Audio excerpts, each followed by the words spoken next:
20,000 Leagues Under the Sea, Chapter 11. All by Electricity. "Sir," said Captain Nemo, showing me the instruments hanging on the walls of his room, "here are the contrivances required for the navigation of the Nautilus. Here, as in the drawing room, I have them always under my eyes, and they indicate my position and exact direction in the middle of the ocean.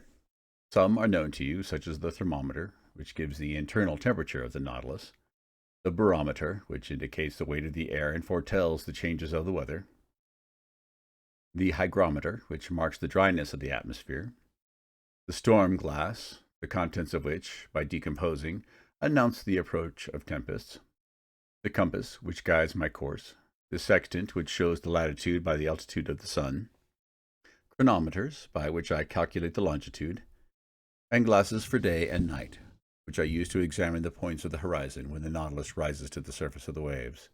"These are the usual nautical instruments," I replied, "and I know the use of them. But these others, no doubt, answer to the particular requirements of the Nautilus. This dial with movable needle is a manometer, is it not?" "It is actually a manometer. But by communication with the water, whose external pressure it indicates, it gives our depth at the same time." "And these other instruments, the use of which I cannot guess?"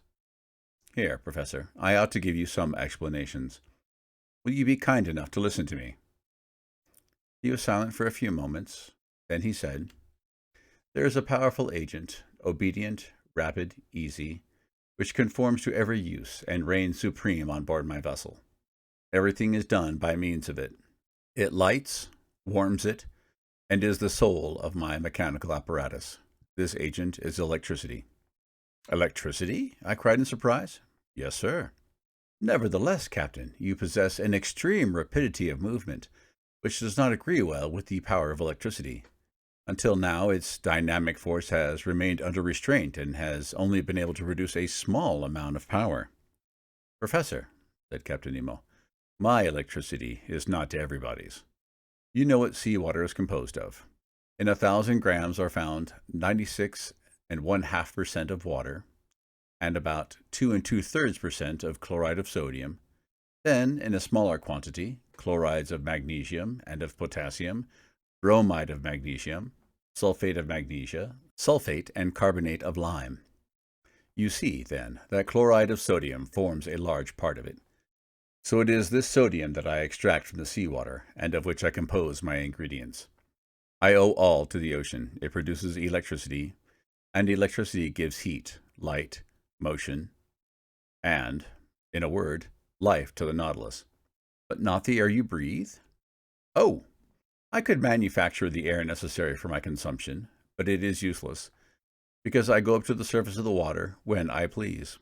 However, if electricity does not furnish me with air to breathe, it works at least the powerful pumps that are stored in spacious reservoirs, and which enable me to prolong at need, and as long as I will, my stay in the depths of the sea. It gives it uniform and unintermittent light, which the sun does not. Now look at this clock. It is electrical, and goes with a regularity that defies the best chronometers.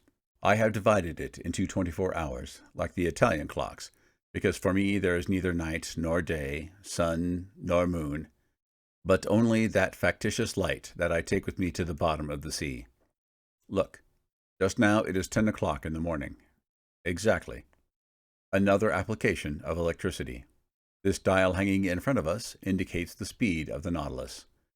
An electric thread puts it in communication with the screw, and the needle indicates the real speed.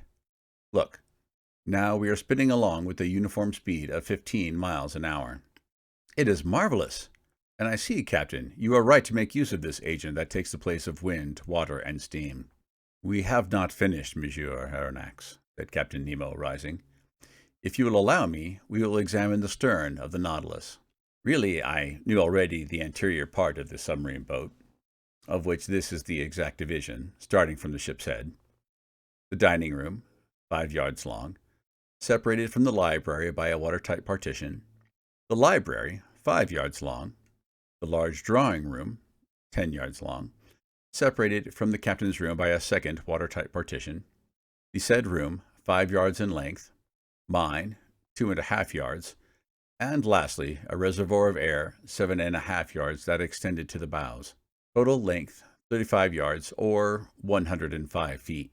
The partitions had doors that were shut hermetically by means of India rubber instruments, and they ensured the safety of the Nautilus in case of a leak. I followed Captain Nemo through the waist and arrived at the center of the boat. There was a sort of well that opened between two partitions. An iron ladder, fastened with an iron hook to the partition, led to the upper end.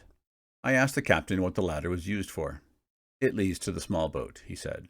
"What? You have a boat?" I exclaimed in surprise. "Of course, an excellent vessel, light and insubmersible, that serves either as a fishing or as a pleasure boat." "But then, when you wish to embark, you are obliged to come to the surface of the water?" "Not at all. This boat is attached to the upper part of the hull of the Nautilus, and occupies a cavity made for it. It is decked, quite watertight, and held together by solid bolts. This ladder leads to a manhole made in the hull of the Nautilus, that corresponds with a similar hole made in the side of the boat. By this double opening I get into the small vessel. They shut the one belonging to the Nautilus. I shut the other by means of screw pressure. I undo the bolts, and the little boat goes up to the surface of the sea with prodigious rapidity. I then open the panel of the bridge, carefully shut till then.